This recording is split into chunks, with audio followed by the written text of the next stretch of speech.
Okay, so my name is Lori Leisure. I'm from Interior Design Community, as you know, and we are. It just sort of came to me over the last. I've been working on so my dogs, and we've been working Mm, on. I've been working on this project that has I fell into.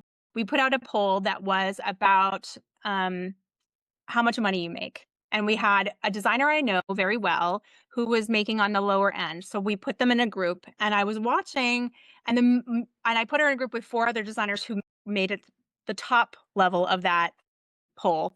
And the thing that was happening from our conversations were people, even the designers, the four designers that were at the top of their game, were also learning from each other. Like, you do that? Oh, that I could make a little extra money by doing that. And it was so fun to and just to hear the reasons why. One of the designers said something I felt was really sort of iconic, which is like, I can't love my customers the way I want to love my clients if I don't make the living I want to make, which I think is something that happens in our industry where we stop loving it as much as we should because we're not making the income that we should. And there are lots of incremental ways in which I feel like we make emotional decisions about business. And that is not a design or a woman problem. That is an every business owner problem. Just so you know, this is not going to be something where we're talking down to designers and saying, you need to treat this like a business and not a hobby. I know you all treat this like a business and not a hobby. I know you're all brilliant. I know you're all bringing your A game, but there's always these little things that we all do because if we just give a little bit here and if we just give a little bit there, everybody's happier and we can just keep everybody happy. And what we're not recognizing is that by doing those things, we are actually putting money in someone else's pocket. So if you're shaving a few hours because it took you a little bit longer to find the light fixture for your client than you expected, well, that's great for them. You know, they are paying less. Great. But they are not it's not great for you. Their house is still going to be worth what their house is worth at the end of the day. That income is going to go into their pockets at the end of the day. That equity is going to go into their pockets. And it would have taken them an hour more to find the right lamp fixture too. You are the conduit. You are not a genie. So we want you to make sure that you're holding the line about the hours that you spend doing the job that you do, and recognizing that those problems would exist with you or without you. You know, the furniture would come in broken with or without you, probably more, as you well know, because they'd be picking from the wrong resources. And also one of the good exercises I want you to do, there's going to be homework at the end of this particular talk. I want you to look at the last 5 years. And if you want to go a little deeper, I encourage you to do that too. And I want you to write into ChatGPT or just do just an Excel spreadsheet your projects. I want you to write this address, project here. I started on this date. And then I want you to look at Zillow or, Trulia or any of these real estate sites. I want you to put that address in each of the addresses of every project you worked on in the last 5 years and tell me what that property is worth today versus when you worked on it years ago. And you can use ChatGPT for this. You can make an Excel spreadsheet and use ChatGPT to do this as well. But it will give you an idea of the equity that you've built for other people, and it will start to get the value that you're earning and that you're bringing to the table into your numbers into your head. That's what I want you to do is figure out your numbers. What are you adding to someone else's equity? Just to start there, And then I also want you to look at, if you can, the last few projects. Are there any, it depends on your records, but are there anywhere that you think you have gaps? Like, do you think where are you earning your best ROI? What products do you make the most money on? Do you know that? Which product lines are you making the best product on? What part of your business is it procurement, design that you're making the best profit margin? And I want you to do everything based on gross profit margin, not markup. So let's start. We're going to go through. I'm going to share my screen and find. We have our, so the 2026 profit growth blueprint. We're going to start Now, the goal is 15% profit increase in 2026. So we know it's not just more clients. Like, that would be great. We're going to help. I think that's part of it. So what I'd like to do is probably meet once a month for us to have an idea of, there might be some marketing adjustments that we need to make. There might be some bigger pictures that we're looking at, but I know it's not just raising your price, but it is part of it. Now, we have to keep in mind, over the last 5 years, okay, so we want to increase the profit 15%.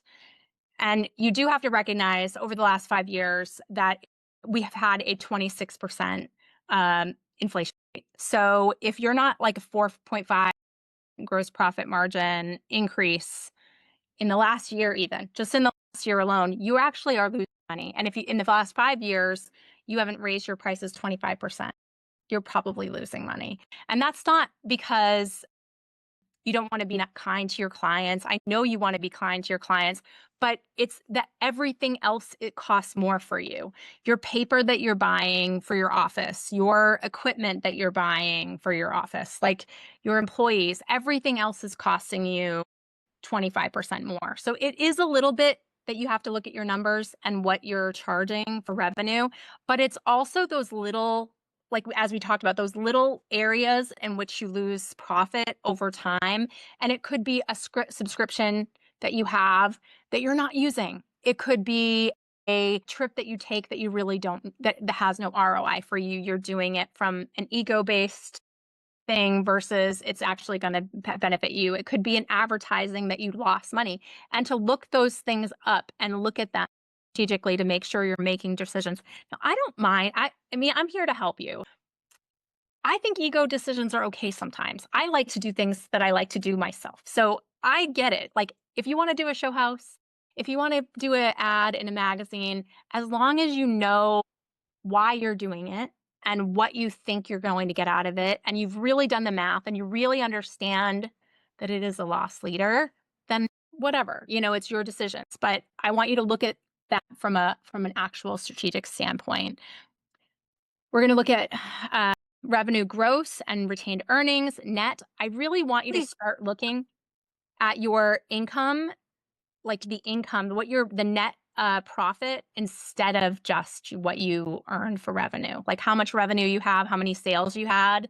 That's all great. I love sales, but I really want you to know your numbers and how much you actually made on everything. Like percentage wise, like, do you know across the board which products do you make the most profit on? Do you know across the board what services you make the most money on? So having an idea of gross profit margin of each individual incremental product line or service from your business will help you make better decisions. Like maybe you over time are making more money on window treatments than you were on rugs. And you know that you want to push that with your clients a little bit more because you make more money on it. I want you to have a clarity on the profit of each product individually, incrementally that you make.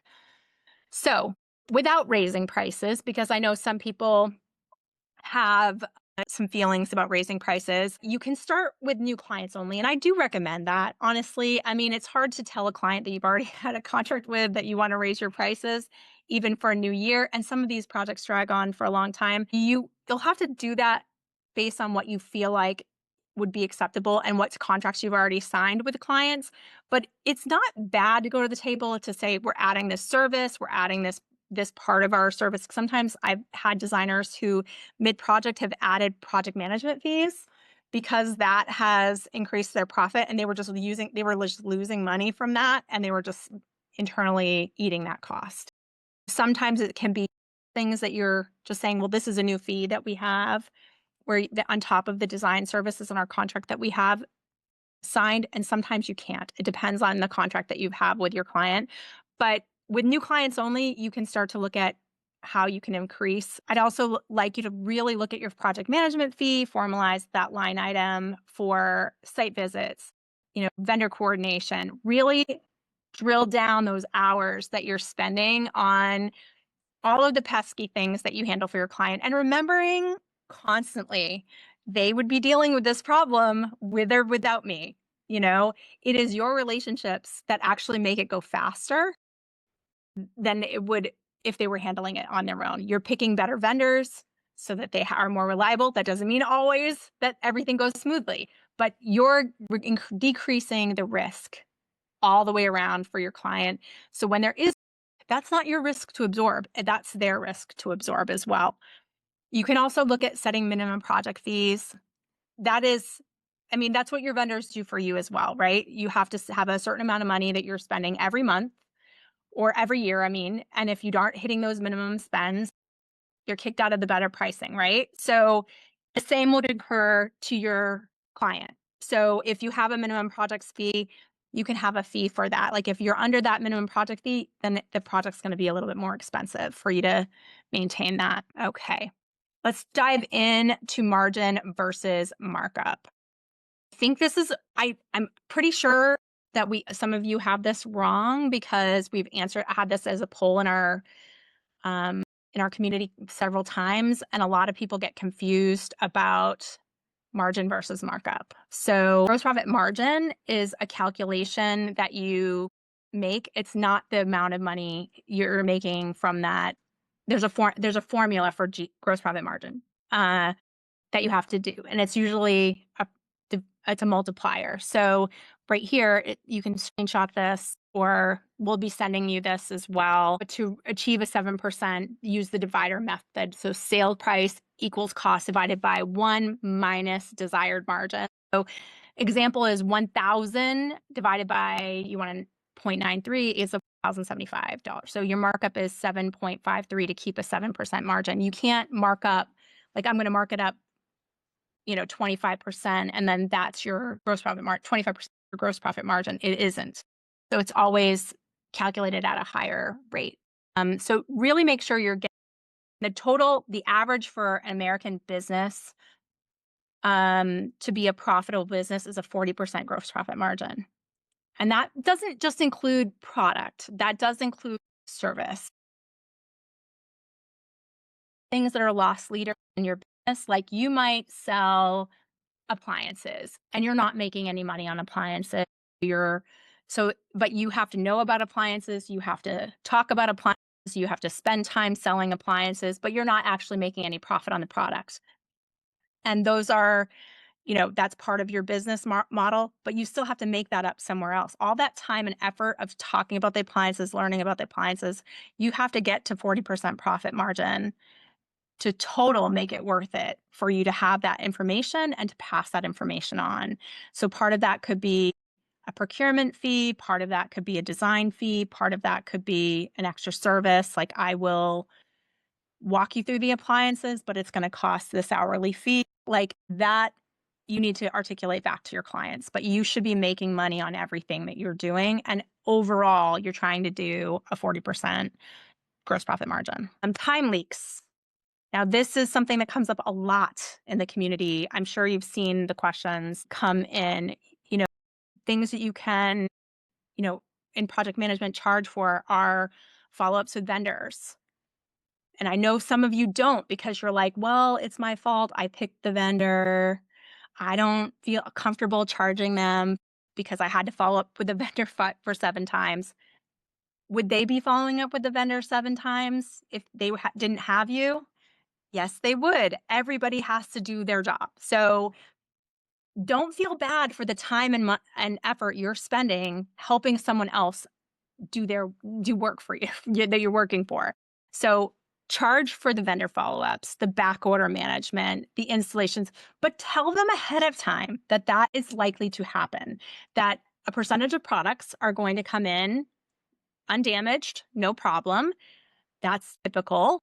A percentage of products will come in. And even if as you do this exercise, you're going to start to know what your typical averages are too. Like how many projects, and you could give a good number, like less, usually even in the fighting at the end of dealing with back orders or broken products, it's probably based on every product you ordered and every product you had, in your project management, less than 2% or less than 1%.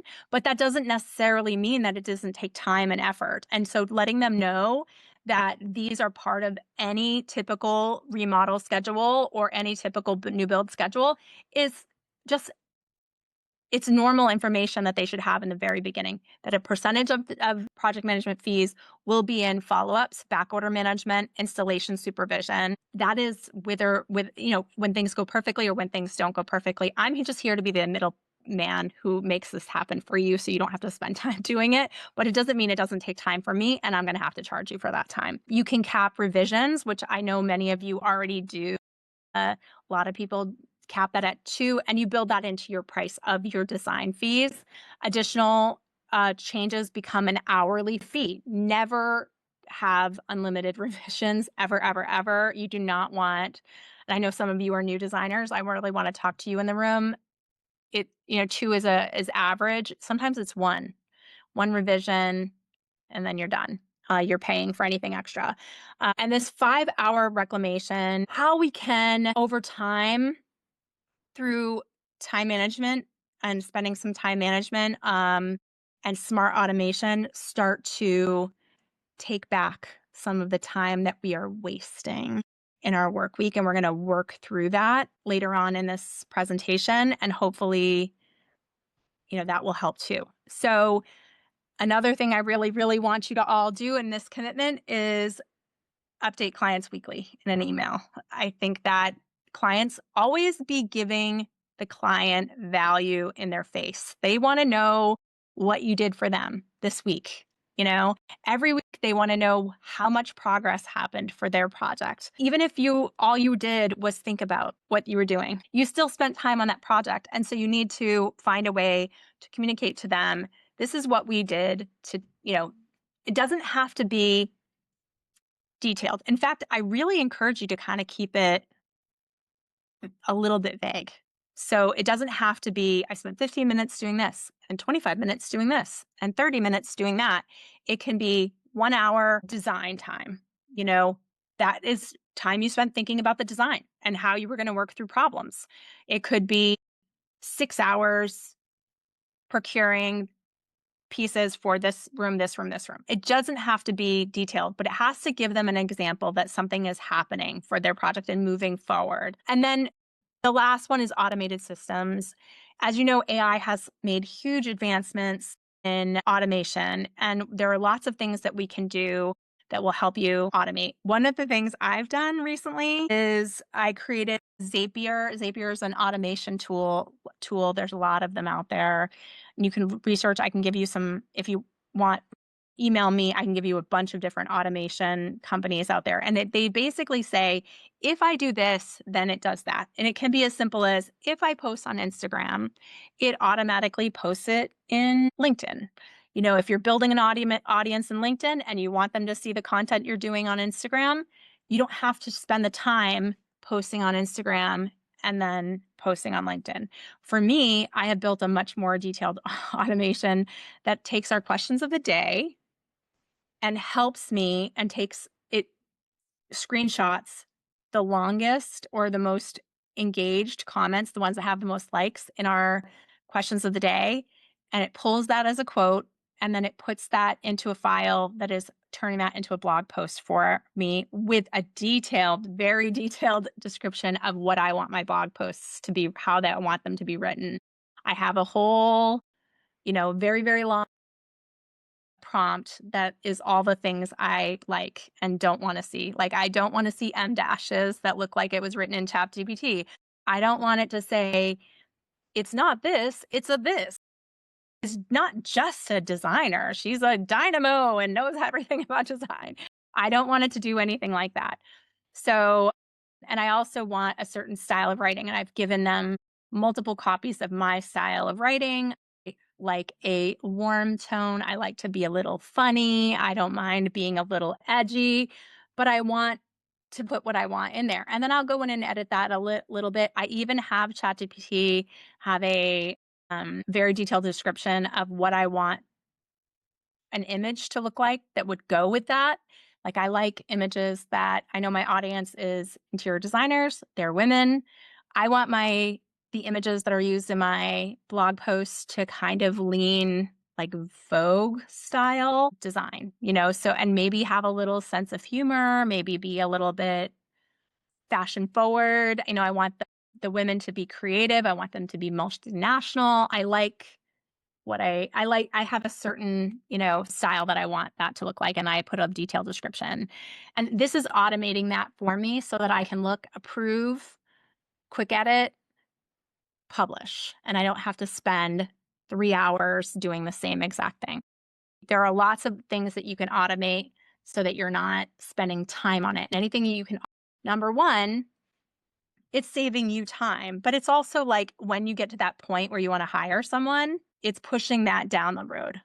Anything that you can save time on. And then when you even do hire someone, they're more efficient because they're not having to do some of the grunt work that you don't need them to do. Process automation and templates, one-click workflow. I mean, really, it's standardizing things that you do every single day, your billable hours. This is also called standard operating procedures or SOPs. Every business needs to have SOPs, every single business. And so, how does your proposals work? What are the points in that proposal that you have like updates, and how do those work? When there's scope changes, how do you handle that? All of those are part of your SOPs and you should be written ahead of time so that you have a detailed way in which clients flow through your project. And I will say I've actually been to multiple designers' offices. I've looked at their SOPs. I've looked at client interaction. The mistakes I see most often tend to be, I want to word this like, you want to show what you do. And you should show what you do, but you also need to remember what they want to hear. They want to hear, where is the project? When is it going, this is the product. What is the outline? When is it going to happen? When are we moving forward?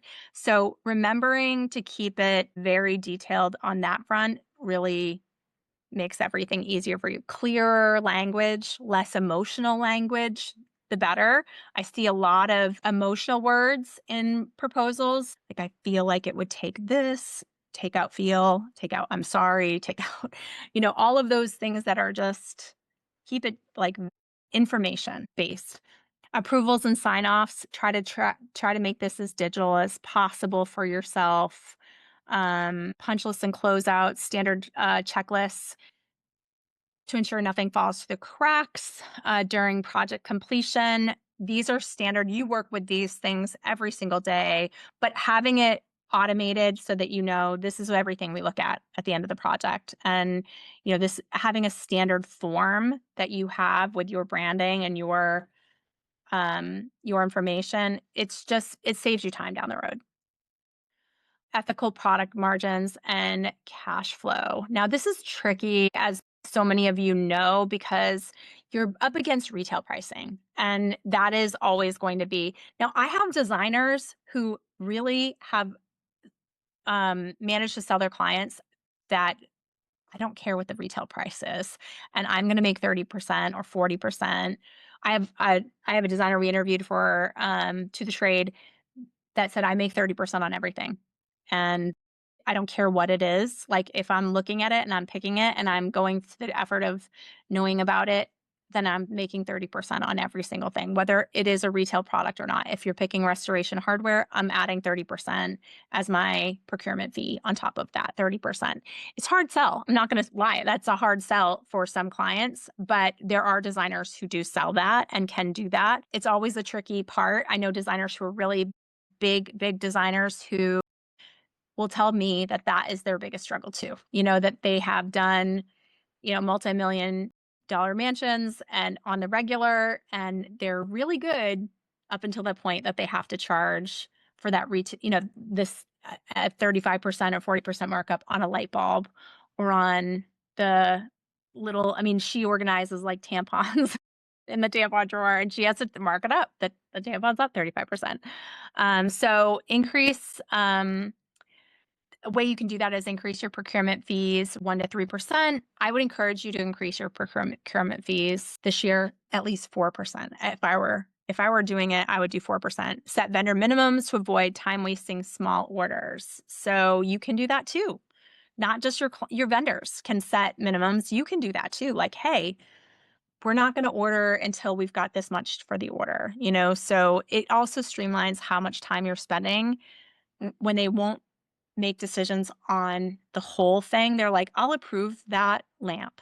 Then I don't know about the chair. I don't know about the sofa. I need to think about that. We have minimums. We're not going to place the order until we have this much being done. I mean, these can be your standard business procedures that you have. Cash flow rules. Collect larger retainers up front, 50% minimum on design fees. On product, 100% every day. Like, you do not ever pay out of your own pocket for product for your client. I don't know how, there have just been too many designers burned on that. I would never, ever, ever recommend that. Payment before ordering with zero exceptions. None, none, none. Automating late fees.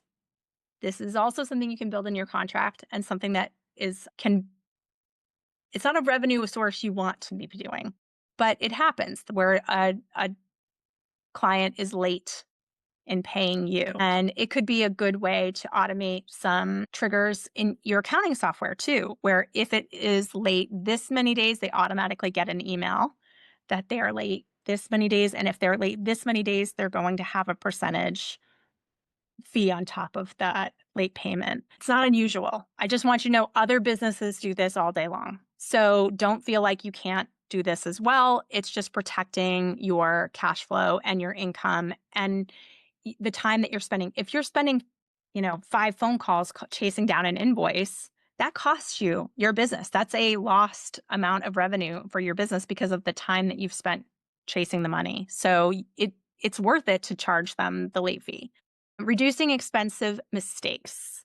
Now, I'm sure the more experienced designers have gone through this, and it rarely happens anymore, but the younger designers or newer designers might be seeing that some of the loss of revenue in their business is mistakes. I mean, we're human. We make mistakes. It happens. Obviously, the measure twice rule, measure 3 times, measure 4 times, as many as you need to, as a procedural thing, is probably a wise idea. Double checking all the measurements and custom orders, completely signed off, completely paid for, but really, really, really double check and get other people to put their eyes on it. Even if you're a solo entrepreneur, like if it's your partner, if it's your dear friend, whoever, get somebody else to walk you through it just before you make a big decision, because you don't want to own that piece because you made a mistake on the color or a mistake on the size or it's not going to fit.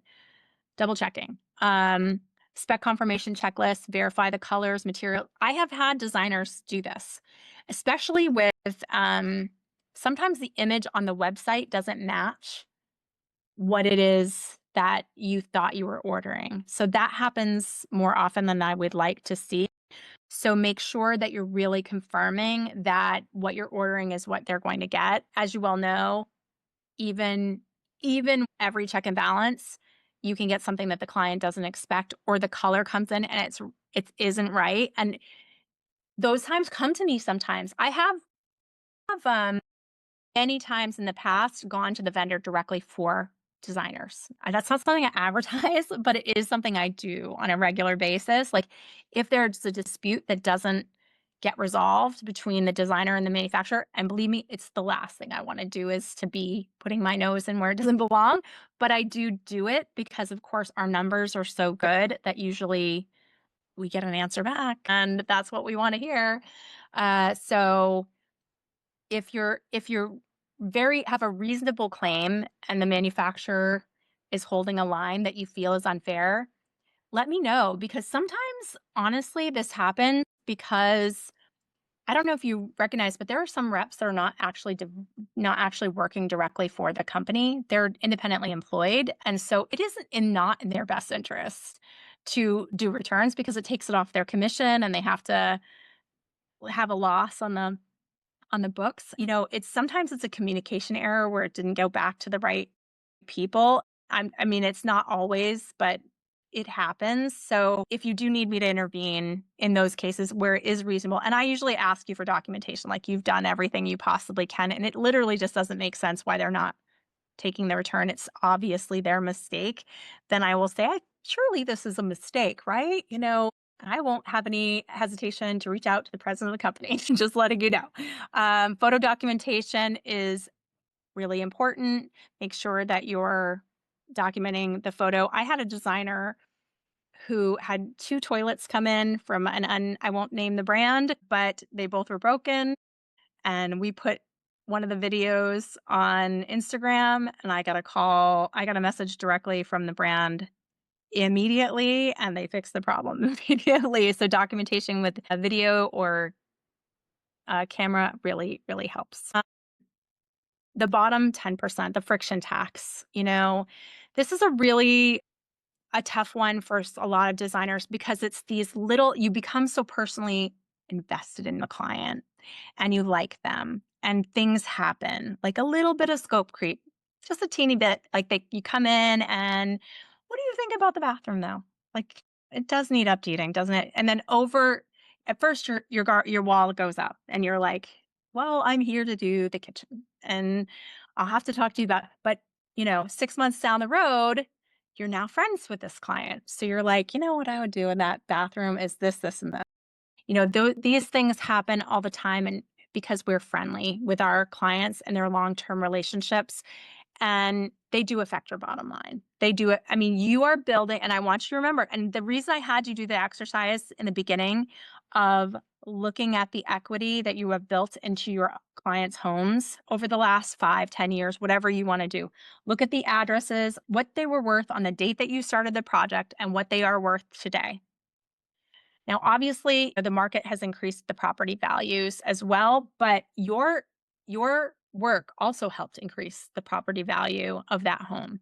And I want you to add that number together. And you have put in, $1 million of equity into your clients' homes, $5 million worth of equity into your clients' homes in the last 5 years. I don't know what your number is, but you're going to have a number that you're looking at, and it's black and white. This is the equity that I have built for other people.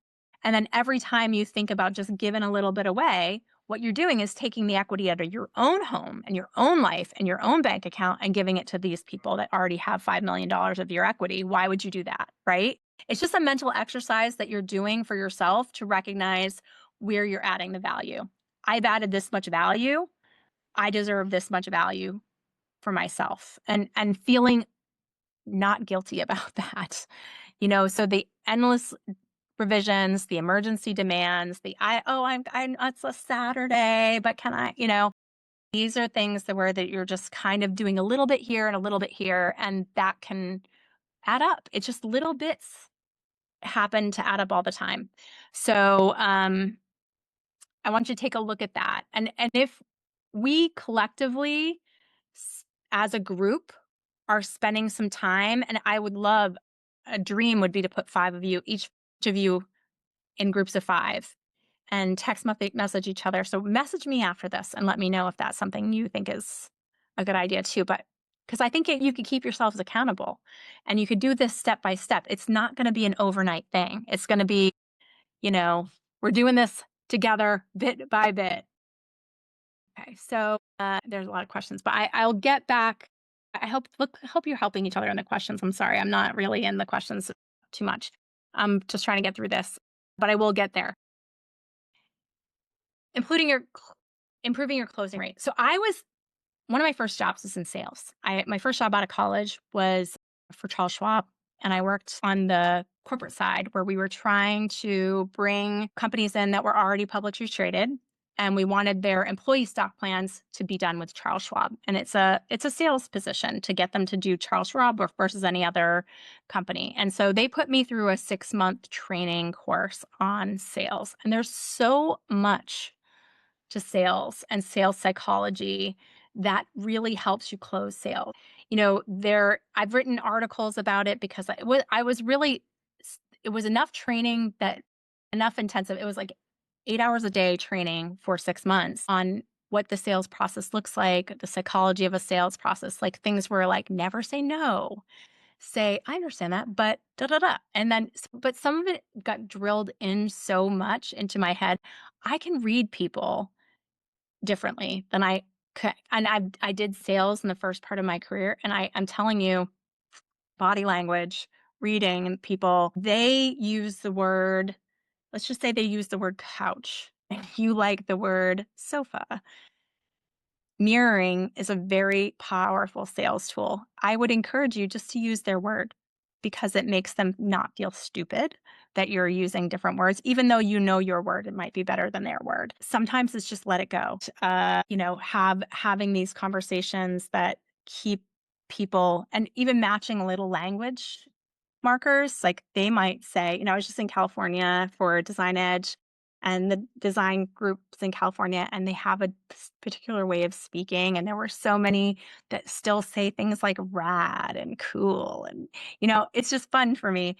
It's just copying little words that they say very often. And I do it automatically. I don't know why, but I just still do. But it helps people buy from you. Oh, People buy from people they like, know, and trust. That is a fact. People buy from people they like, know, and trust. Everything that you're putting out there is to show them that they can like, know, and trust you. So, have that built into your marketing, into your website, into how you welcome them. I would also encourage you in all of your marketing, because this will help you increase your close rate, is like start having a good friend of yours or someone, a colleague or someone in this group, like pick a few people and have them look at some of your proposals, your website, your social media. What is it that you see as not articulate? This is what the kind of client I want. I want a busy professional. I want a new transplant.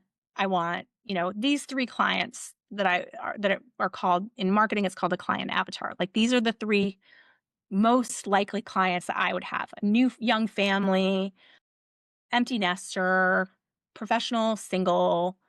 Like these are the clients that I'm going for. And each one of those clients has different typical, and these are just typical wants, needs, fears, frustrations, desires. You build it around your marketing messaging around what those are. And so you want to make sure when you close, you're going to close more if people see themselves in your messaging. So if I'm a busy professional and you're saying, hey, I handle things, in all over your marketing is like, I'm going to bring you the decisions and help you make decisions quickly. I recognize you're busy. I work with people that are very busy, so I keep our meetings short, succinct, to the point, and move things forward in an efficient way. That's going to resonate with someone who's a busy professional. They don't want to have the time. They don't even have the time to manage you. So they want someone who makes it easy to have you manage yourself and that you can just get little bits of information to do your job. Getting into that, what is important to that type of person, and then having your messaging talk about what's important to them. So follow-up cadence, what works for the clients too, like how, you can talk about that in the very beginning of the meeting. Do they want you to follow up quickly? Do they want you to follow up more relaxed? Or do they want you don't want to be pushy. So everyone is different. Learning about where their push and pull is a really good idea. And then visual process, these are the visual roadmap of what the project's going to look like, what the design process looks like. Here's the milestones, built out so that you can relieve their anxieties, right? The Power of 5 monthly metrics. Okay, these are really important. So the 5 monthly metrics to steer your business toward a sustainable profitability is revenue. That's all the cash that's coming in from your products and services. The gross profit margin. Now we want to target a 40% gross profit margin on all. That's not 7%. I don't know why it says 7%. That was a mistake. It's 40% on gross profit margin on all product if we can get there. Like, we would love that. That's the dream. You're not going to get it on everything. I know that, but that's the dream, right? And definitely a higher percent margin on your design services. So figure that out, what your hourly rate should be based on what you need to make. And a lot of designers start really too low. And I've been on panels. I've produced many, many panels for market. We've got people who start at $50 an hour in this country. The minimum, no matter where you are in any small community in the United States, should be $100 an hour. And it really likely should be $250. That is where most people are in the country. And that's small Towns and cities. I've really seen a lot of 250. 250 seems to be the average. Net profit, where you keep after all expenses, that's what I love to see. I want you to have increase. That's what we're trying to increase 15% this year. So all these incremental changes, we want a 15%. I don't know what your number is for net profit, but I'm hoping that we can bring it up 15% with everything that we're doing together. And we want an average product value. So I want you to know these these metrics monthly. What is your average product value? Where are you making money? You're not going to learn where you can make more money and how you can increase this. I mean, yes, an easy answer is just to raise your rates, but the bigger answer is where are you making money and where are you losing money? So which projects are you making more money? Which part of the project are you making more money? Are you making more money on kitchens? Are you making more money on baths? Are you making more money? Do you know how much profit you make on each room? Average. It doesn't mean every project's different. I know that, but put all the projects you did in the last 5 years together and you have an average right there. How much did you make on the bathrooms? How much did you make on the kitchens? How much did you make on living rooms? How much did you make on guest rooms? How much did you make on primaries? Like, you should know your numbers. Knowing your numbers is crucial. Utilization rate, percentage of your day that is actual billable work versus admin work. And that's why the rates are high. The rates aren't high because you're like, oh, I can't charge 250 an hour because I'm not. Well, you have to charge a certain rate because you're a consultant at the end of the day. You have to pay your own 401k. You have to pay your own health insurance. You have to pay all of your, and maybe even if your partner carries it, you still are responsible for your own overhead. All of those employee benefits that everyone else would get. If you quit being design and you went to go work in a corporate world, 33% of a person's salary is in benefits. So your salary, your benefits, all of that is included. And then what you pay other people and your overhead in a space, even if it's a home office space, it's part of your utilization rate. So that's why you keep your rates higher, because not every minute of your day is billable. And you are a high um, asset, high value consultant for them because you have experience. So, and even in consultancy, if you went out and worked in the corporate world and did consultancy, $250, $400 an hour is not uncommon in a consulting world because you're responsible for everything that goes wrong, all of your own insurances, all of your own business costs yourself. So remember that. So we're going to do a day sprint. Starting today, we're going to look at our prices, hopefully hike a little bit for any new projects coming in, update your proposal templates and your rate sheets, look at everything that you have old pricing on and update it. So new rates 2026, we want a gross profit margin of at least 5%. And if you haven't done it in 5 years, we want we want to consider a 25% gross profit margin increase. I know it's a lot. I know it's it's mind-boggling to me, but that's the reality of the inflation that we live in today. That is just general inflation for every single human being in the United States right now. So you are not to keep it. And every vendor I know, because of tariffs, is increasing their rates right now. And they're not apologizing to you for that. So this is just what it costs. Boundaries, adding revision caps, paid changes, order clauses to all new contracts. Protect your scope. Finance, move payments before ordering to bi-weekly billing cycles, improve cash flow starting now. Admin, try and claim those 5 hours a week through batching, templates, automation. Time equals profit. Margins, implementing a gross profit margin. I really needed to change this over. For new project quotes, make sure you're hitting a gross profit margin you can live with and knowing what your gross profit margin is for every category. I would really just start today, start knowing what those are. And then in 3 months, you're going to know where your profits are and where they aren't. And you'll be able to make good decisions with the business that already. You'll be able to know, hey, I want to push a little bit more on this front because I'm making more money on that side. But you can't do it until you know the numbers. I think that's it. I think we're done. We're at the end of the presentation. So I'm going to open that up for questions. We're going to stop sharing, be back here. If anyone wants to go on mute and ask any questions, I would love the accountability group as well. I want you all to feel like we can work with each other and become accountable because I know this is not an issue in you're not smart enough to figure this out. I know you all know all of this. I probably didn't tell you anything today that you don't already know, but I feel like it's that accountability factor is probably the biggest factor. It's like we all get so busy and, you know, just allow it to happen incrementally. And I think we can do a lot better if we have the team behind us to remember not to do it. So I was thinking if we put this together and we had this meeting and we encouraged each other over this next year and we track it and we do a meeting every month and we're like, okay, where are we today? Or where are we now? Right? Where are the gaps? What was successful in this and what wasn't?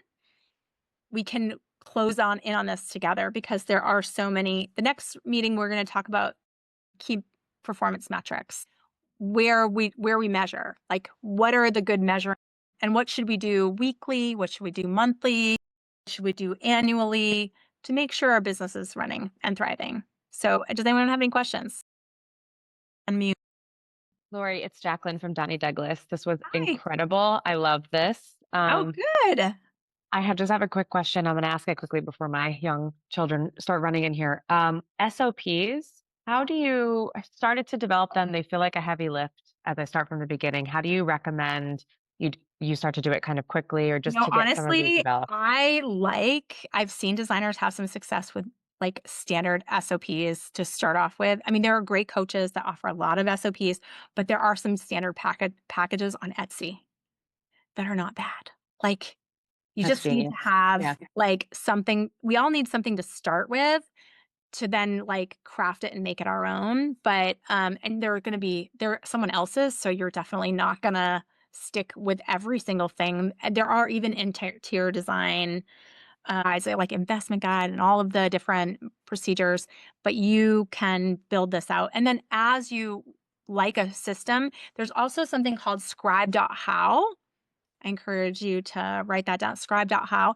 And it is a visual SOP maker. So if you have a way like that you do a procedure online, so like this is how I order from a Korean company. This is my procedure to do that. If I'm going to hire an employee, they need to know this is how I would expect them to order it. You do the process and it plots your actions and it makes an SOP for you. It makes like this is the procedure to do that. It's for everything. So it could be like how you're working with Mydoma or some of the project management software, or this is how how I do rendering. However you do things, I encourage you to make a they're a great visual, and we're in our design world, we're very visual. So the more visual you can make that SOP, the more likely it will happen the way you want it to happen. Also, Loom is a great tool. Loom too. Yeah, Loom's great too.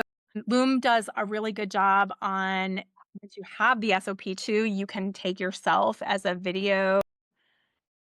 So you could even use them in conjunction with us with Scribe, where you make the SOP and then you can have like a visual of you in a little circle and you can explain what it is. And that works for everything like your contract, your welcome documents. You can have like a video recording of you walking people through your contract. It's always great advice we have Wendy Estella on our board. We've had her on panels before. She does a really good job in explaining how in your contract you should have little stories and you can always be like, oh, well, it's not you. I don't think you would return this custom piece. But we've had clients that tried to return a custom piece after their dog piddled on the carpet, and we can't accept any custom pieces in return. So that's part of the contract. You have little stories, and then when it happens to them, you memorize these stories, right? And so it happens like they ordered the custom sofa and they don't want it anymore and they don't really like it. I really would like to return the custom sofa. You remember the dog piddle story I told you?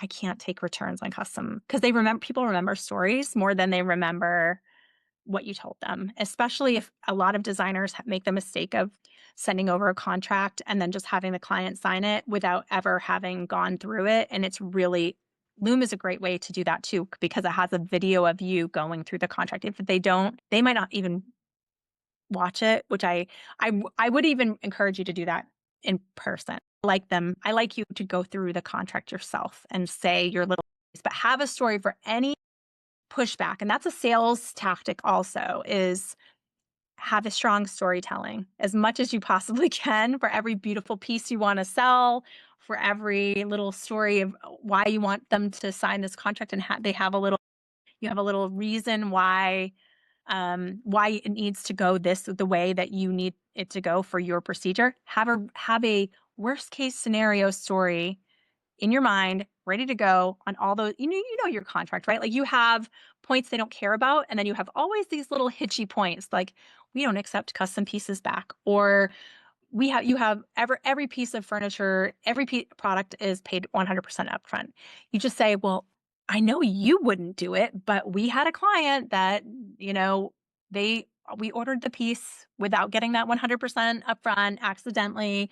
They didn't like it, and they never paid us. So we have to have our clients do a 100% product payment. I don't want to own your furniture. I'm sure you wouldn't want me to. Like, that's your way of walking them through and getting them to remember why you're doing what you're doing, because they don't know our business. They don't know why we do the things we do, and it has to make sense to them. And Sorry. Lori, oh, I'm so sorry. Oh, sorry. I This was is just asking. Go ahead, Zoe. Sorry, I was just asking with Loom and like the contract stories. I think it's great to go over stuff in person, but just so that you can refer back to something of, hey, remember we made this video. Where are people kind of putting those? Are they embedded in the contract somehow, or Loom where's walks it that? through, like, so it's like a long video as you're looking at the contract and reading it out to them. Your video, your little face is a circle that's like sort of below, and you're just sort of, and you can move yourself to where it is and point to where it is, like, and you can highlight when you're talking about it, like, this section, Got this is it. why we do this. And it's an easy way to walk someone through a tutorial of how you are doing, or why you're doing things the way that you want them to be done. Yep. So, why things are cost so much, or what the investment guide looks like, or what the timeline looks like. It could be your contract, it could be anything. That's really good. Thank you. No problem. Anyone else? No? All right. Well, this was awesome. I'm so glad you took the time. I mean, we had an hour here. Virginia. Virginia has her hand up. Oh, okay. Yes. Go right in. If yes, go in. Unmute. Virginia, you're muted. Okay, I'm going to ask my question since Virginia's muted. Is that okay? Okay. Yeah. Go right ahead. Yep. This Leslie. I posted a question here, but it was kind of last second. One of my biggest concerns right now as a small design firm is ordering the custom orders and the instability of the furnishings market at the moment. I'm so concerned about putting a big order for like one of my commercial clients in for custom pieces and then getting stuck with massive bills. I'm just curious how people. I will tell you that one of the things that I had a bunch of designers do last year because of the same issue was talk to their insurance provider to see if they could get a rider on that. That's a good idea. Do any of y'all review your vendors' financials? And if so, how do you pose that question? I mean, I've been in business for about 29 years and I've just have history with people and I've kind of relied on that history. But I think we're in a place now financially in this kind of manufacturing market. You can't really rely on that. I mean, things could collapse on some of these. It really could, and it's scary, and it's happened I to. know. I was just in California at Design Edge last, and I was talking to a lot of the folks that had. I'm blanking on the name of the company. I can't believe I'm blanking on the name of the company, but they're a big appliance distributor. Oh, I heard about Yes, that. you That know was what I'm talking horrid. about. Yeah, the luxury appliance. I forgot the Yes, name. they went out. Yeah. One of the designers lost $1 million. No, it's insane. And And my I fear talked is to that. her, Yeah. $1 million of her own dollars. She was a little bit really tied in with them, and so for Perch, yeah, it was Perch. She lost $1 million of her own money. There were people. The other thing you can do, and this is something that one of the designers kind of like, he was onto it. things were not being shipped. And so he was like, okay, this is not like I'm getting things slower. This doesn't make sense. He switched everything over. And I know you have to take that as an accountability, but it is a little bit of your own insurance is putting it on your credit card, even though they're paying you ahead of time in cash, you put it on your credit card because if they do go out of business, you have it on your credit card, you can get your money back. Yeah. That is protection for you sometimes if you have it on your Amex instead of the client. I know that that means a few feet and you might even build that into the client too, like, hey, I'm going to have an increased price or whatever, but you can put that also on your credit card. And I encourage you to talk to your insurance provider because that can be helpful to have a rider for right now. Like, hey, I need to be covered in case something happens where a business that I'm buying from goes out of business. I also had a receiver last year for a designer burn to the ground. And she's right now dealing with that because all of her clients' furniture was in the receiver and the receiver didn't have insurance. So not just the manufacturers, but your receiver too. Do they have the proper insurances to if things go wrong? Like really trying to verify that as much as you possibly can. I don't have a question, but I just have a little comment. Hi, Lori. Thank you so much for doing this. And I saw in the chat during the call that people were maybe posing questions for you to answer later or kind of posing Yes. questions to each other. And it did cross my mind. And I know, and I'm such a big proponent of this, and I know you are too, but I just wanted to mention to everybody who is like a little lone ship in the middle of the ocean in all of your cities, invite the designers in your town to lunch or happy hour just for fun.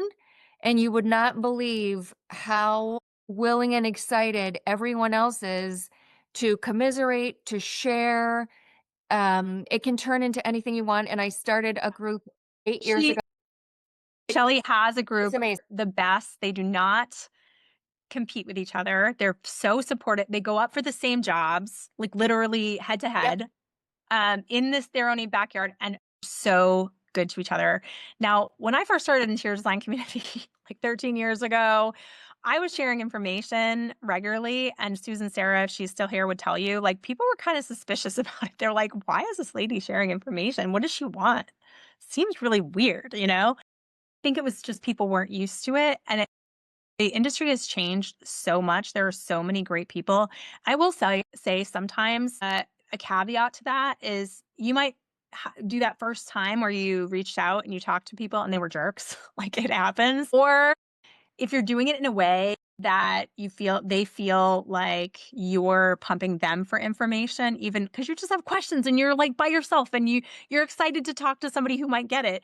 Just remember the first time you meet them that like go slow with that because they might feel like they're asking me for all my information, but they're not volunteering any information. And that makes people nervous, makes people nervous about your intentions. So be cool, like she said, and go in with the spirit of getting to know others. And even in this group, like we just had 35 people come tonight, over 150 signed up, and a lot of people probably couldn't make it. But this will grow. I'm sure of it. Everyone was so excited about this. I got over 300 messages or over 300 comments when I posted it. So this will grow. People are going to be excited to talk about this. We can find people in our own group. So if you're worried too about your own backyard, find somebody in this group that you'd like to, and look at, like, have them be critical of your stuff too. Like utilize them to say, like, what is my website? How would you, these are clients that I want to go out for. What do you think is missing from my website that I'm not getting those people? Or my own, and eventually we're going to go over like social media. Cause of course that's my jam. I know a lot of social media. So I would love to tell you, like, I would love you all to have like no trust, right? Have 3 pinned posts on your Instagram. The first one with a picture of yourself and an introduction of who you are, how you work, a little bit, like it could be funny, it could be whatever you want to bring to the table to say, this is who I am. A picture of your logo that says, like, this is my business. This is what my business is and does, and ethos, and how I choose to do my business. And then the third one is our testimonials. And then ask some of your past clients to put testimonials up there, like no trust, right? Like you, because you know your business, know how you work, and trust you because they see the testimonials. And so even on your site too, like, does it articulate the things you think it articulates? Are you attracting the type of client that you do? How long, we'll have even little extras like, how long, ask your friends that are not part of your business, how long does it take them when they get onto your website to find out who you are, your name, where you're located, and your phone number, right? Or how to get in touch with you. If it takes more than like 2 minutes, you need to rework it. Like sometimes I go to your websites and I'm like, there's no location here. I don't even know where they are. In our world, in our heads, we're not looking at our stuff critically as the first time impression consumer would be looking at our stuff. So having people that like us to just look at our stuff a little bit and make sure and criticize and ask them, I'm not going to be offended. I want you to criticize it. I want you to tell me how I come off here. You can word things, you can move things around, so don't feel afraid. It's not set in stone. You're all amazing people. And I know that you have a lot to offer. So it's just about getting them to know what you have to offer. And Shelley, you're right. Like community, community, community, community, everywhere you can find it. But if you don't like the people that you built the community with, find better people. Like There are lots find of people you people in my love. town who are not in my group on purpose. Sure. Yeah. Yeah. You're like, nope, don't want to. They have to agree to the same thing that you do, which is sharing freely and not being a information vampire. Can you hear me now? Yes, we can hear Oh, you. good. Thank you so very much. This is so powerful, Lori. And yeah, I like what Shelley said about the community. My question is about the process automation and templates. Yes. Where do you make these?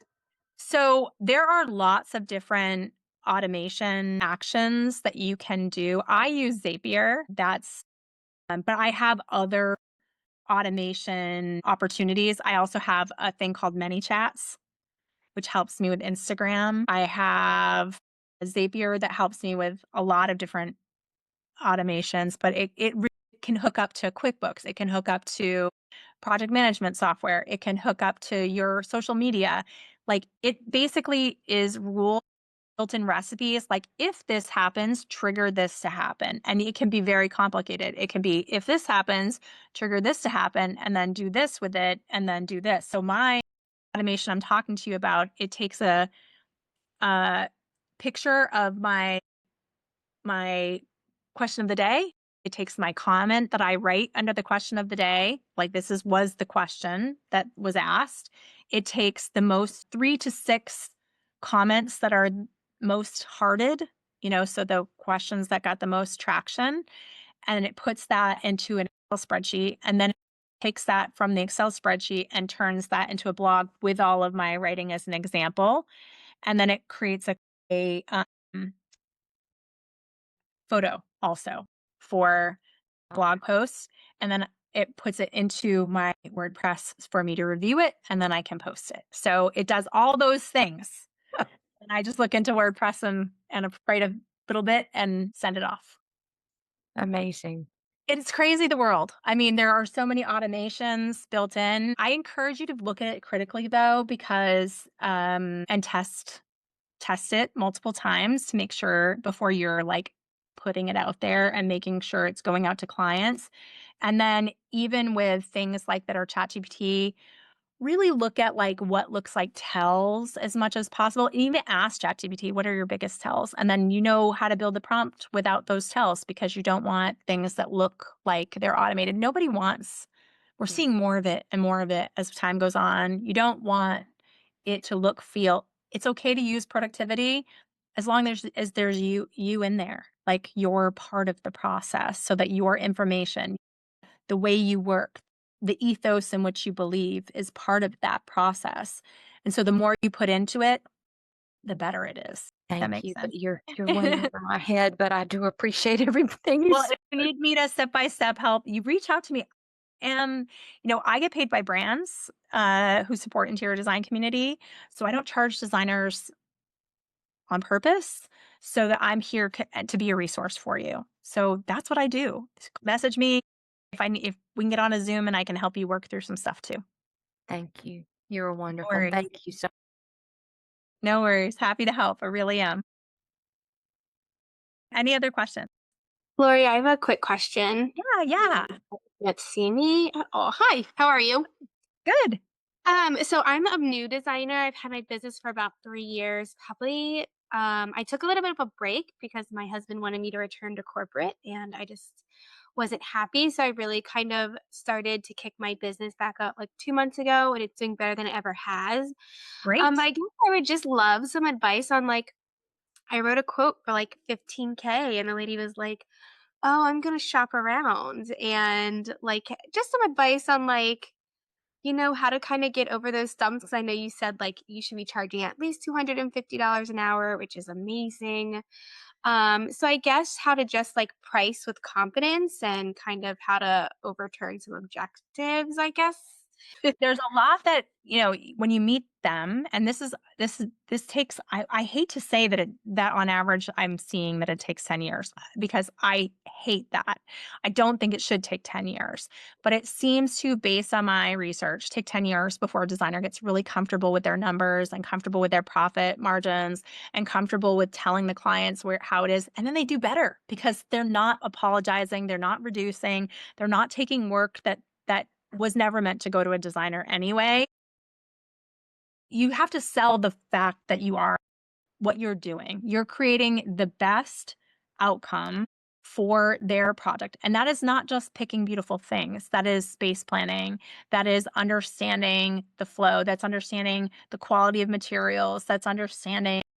There are so many decisions in every single room that can ruin a design that they don't even part of their purview. They don't know what they don't know. I've seen, and as an example, a ton of new builds where they build a great room and and this is something you can tell a new client, where they've got a beautiful kitchen with a beautiful uh, island. And then they have a space for a dining room and a space for a living room and a fireplace. And it's this big long room, right? We've seen them a million times.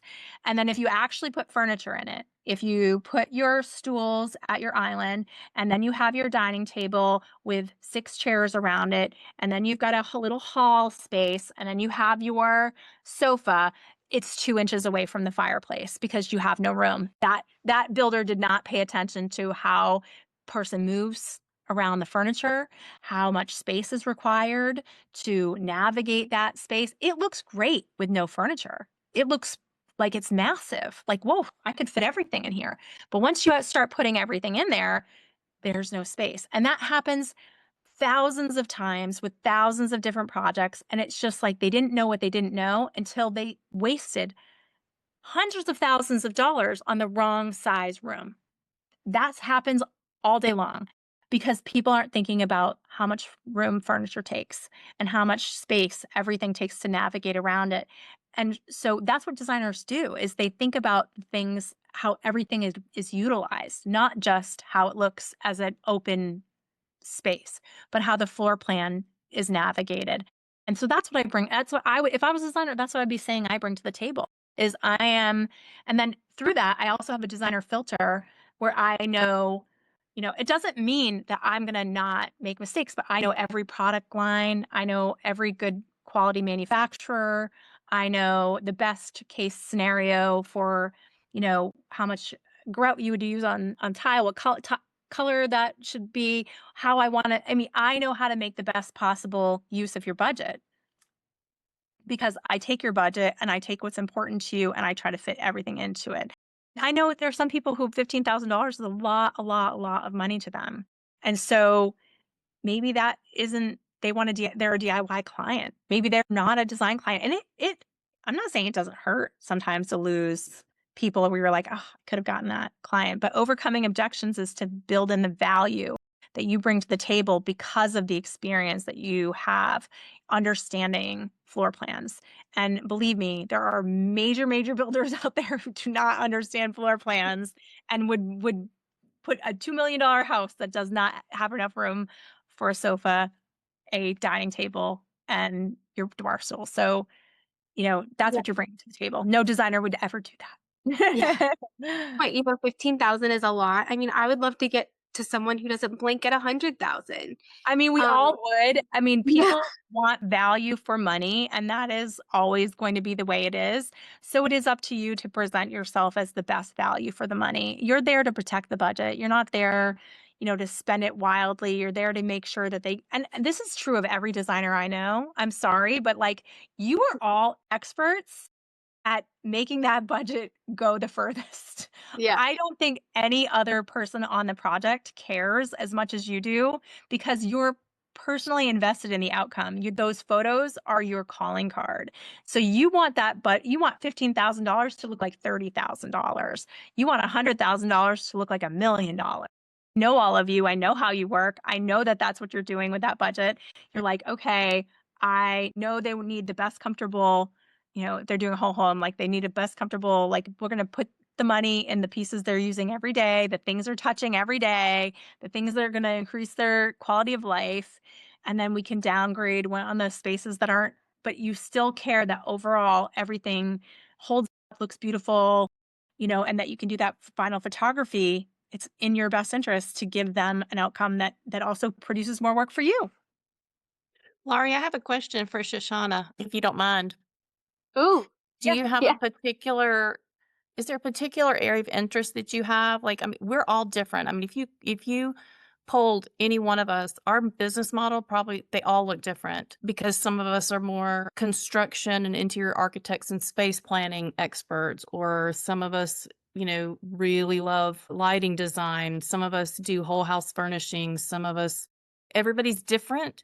And so, I think it might be worth you doing a personal assessment of what do you like doing in design? What is your favorite? Do you like doing kitchens? And if so, you can start concentrating on specializing that in that area. You can also offer your services to other designers and design firms if there's something you're doing that they need extra help in to generate Yeah. income for yourself while you're building your portfolio and building your own business. I don't know, just some thoughts No, that I so appreciate that. So to kind of answer, within the last 2 months, I've really shifted. So I'm in Richmond, Virginia. We have a huge historic community, and that is my biggest passion, is kind of redoing. So for me, it's renovating, full renovations, full service interior design and architecture, because I have a dual degree. I have a dual degree in architecture and interior design for historic renovations. And then the second one is, yes, to your point, I actually just had a meeting with a construction agency, and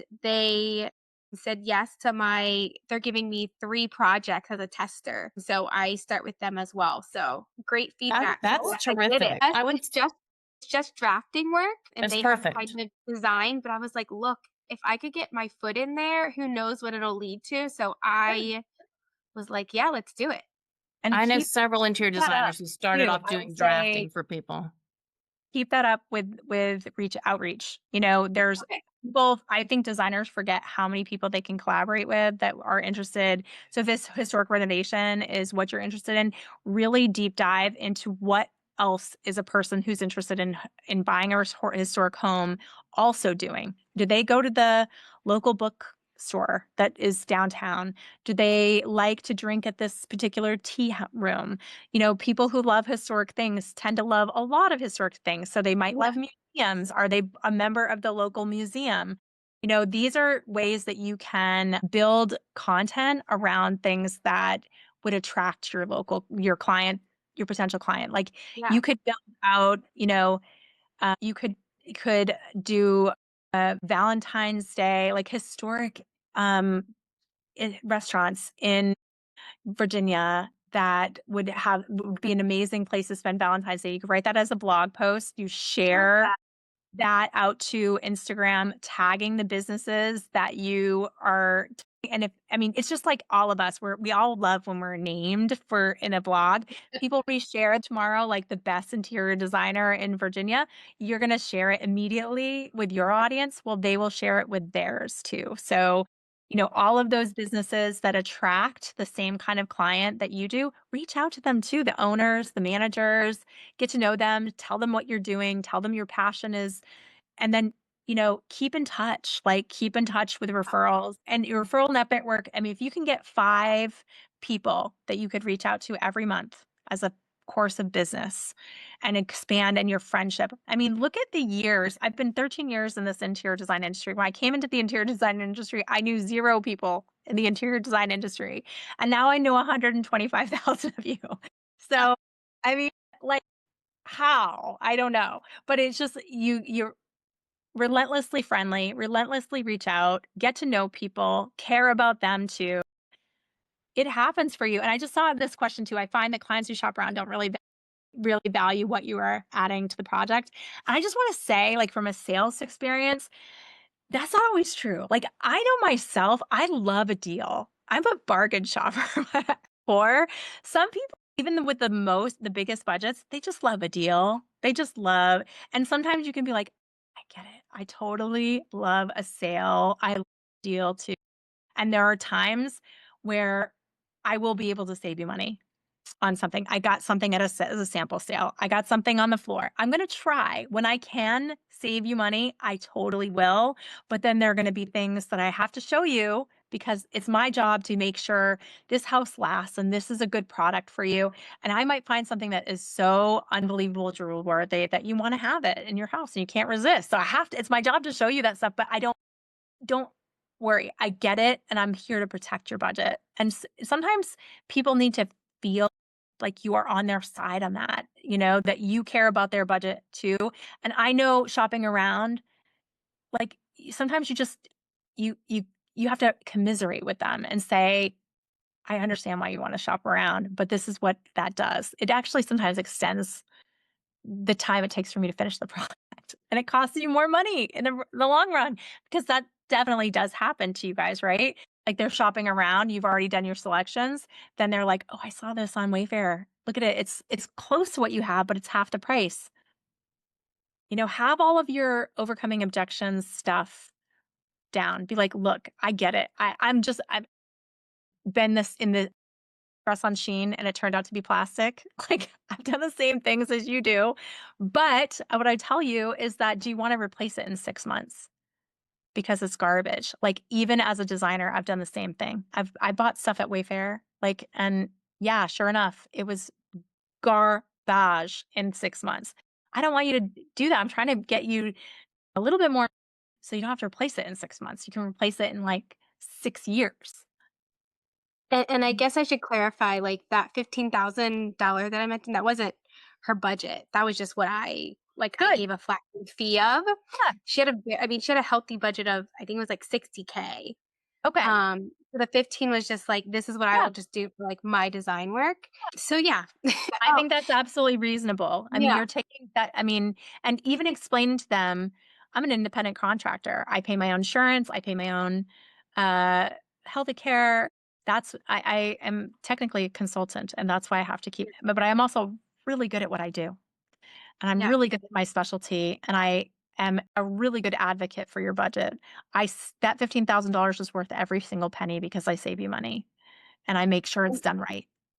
And then just taking it back to I know you said the avatar, I actually created a couple paragraphs of what my, I guess, client avatar would be. So I was like, oh, they're between the ages of 30 and 45 and they Yeah. shop here and they go here and they're It's so a good that you're starting off doing that. family. I want you to do Yeah. that for 3 potential clients, because we all have about 3 avatars. And then I would Okay. build out, what are the fears, frustrations, and desires of each of those people. It could be they're transplants. Well, their fear is probably am I going to fit in here? Am I going to make friends here? Am I going to fit in where I live? Am I going to like my neighborhood? Am I going to like this house? Am I going to spend money here and then not like it and want to move back home or wherever I was from? There's a lot of fears about being in a new place. If you are an empty nester, you're like, are my kids going to still feel comfortable here? Or if I change everything, or do I go in and redo their rooms into what I really would want it to be? Or would that make them feel like they don't want to come here anymore? Can I have some place for them to be when they do come home, but not all the time because I want to utilize the space as my office? All of those typical fears and frustrations of a person in a different life. And you can actually use ChatGPT for this too, honestly, to give you like, what are 20 fears, frustrations, and desires for this type of person? And some of it's going to be right and some of it's going to be wrong, and it's going to resonate with you or not. But then pick some of them, and it's great content too. You can be talking to a camera and put it on social media, a 1-minute video with a hook, a tension point, and a satisfying or funny conclusion. Get ChatGPT to write you a script, and you can talk about that fear, just that one fear of that one potential client. You can have it in your frequently asked questions. You can have it in your website. It's just answering it repetitively so that they don't fear it by the time they've reached out to you. That's awesome. I didn't Okay. think of that. So thank you. No worries. And it connect as much as you possibly can to the client and to others that could lead you to the client. So that's good. All right. Well, I will end this out. I will message out. This video is going to go out to every single person that signed up, and we will set another meeting for next month. And feel free to message me with any questions you have in the meantime. And talk to me if you like the idea of groups of 5, to be assigned to a group of 5. Let me know if that's something you're into, that if you think that'd be too intrusive. I'm thinking text message groups, a group of 5 of you to hey, I'm tried this. I don't know. How did you do this? If we could maybe put people together based on age of business or type of business, area, whatever your feedback is on that, let me know. I'd be curious, and if you're open to that, and how we want to go forward with that. Have a great night, everyone. I'm headed to Vegas Market later on this week in Kansas City, so see you all soon. Bye. Thank you.